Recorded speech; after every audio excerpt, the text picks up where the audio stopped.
kasi I am very negative with this kind of business. Hindi ako nandito dahil magaling ako. Hindi ako nandito kasi maganda ako. But sa hindi nakakaalam, my name is Emily Acohedo Yamat. I was a former hotel sales manager. Pero kwentuhan ko muna kayo. Kasi maganda masyado pakinggan yung hotel sales manager eh. So, hindi ako nakapag-college kaagad kasi wala kaming pera. At the early age of 14 years old, nagtrabaho na ako. Waitress. 17 years old, nag-graduate ako ng high school. So, the thing is, college na, nagtatago po ako sa mga classmates ko. Bakit? Lahat sila naka-uniforme pang college, ako hindi. Sabi sa akin ni Ems, saan ka nag-school? Sabi ko, ay hindi. Next year pa ako kasi hindi ko pa alam yung kurso ko. Pero yung totoo, hindi ako makapag-aral ng college. So, fast forward, 17 years old. Nag-apply ako ng trabaho sa Boracay Hotel. Dinaya ko yung edad ko na 19 years old.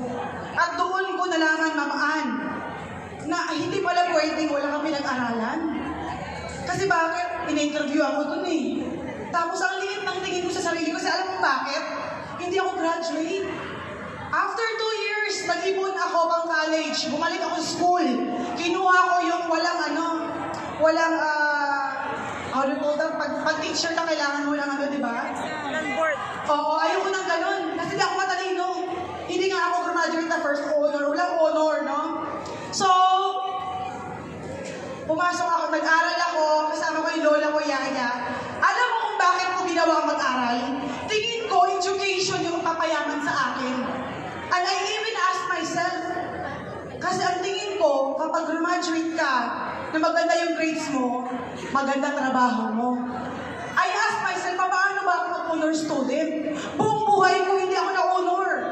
Pero nung naisip ko yung kailangan mataas ang grades ko, nangyari. Ginawa ko.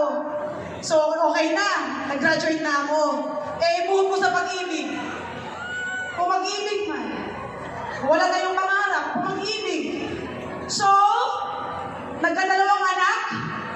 Slides, please. Ito na. Dating nag-waitress. Waitress, naalala ko pa. Inikot ko yung buong pool na mayroong dalang 10 beer na naka-high heels. 17 years old. Alam ko kung gaano kahirap kumita ng pera. Pero yung manager na ako, akala ko yayaman ako. Alam mo bakit? 25,000 sahod ko. Komisyon ko, 11 million ang kota para makay 30,000. Ang tawag na 50,000 ang sahod ko. May 20 years na loan sa bangko, kamusta naman? Grabe no? MRT, manager, walang sariling kotse.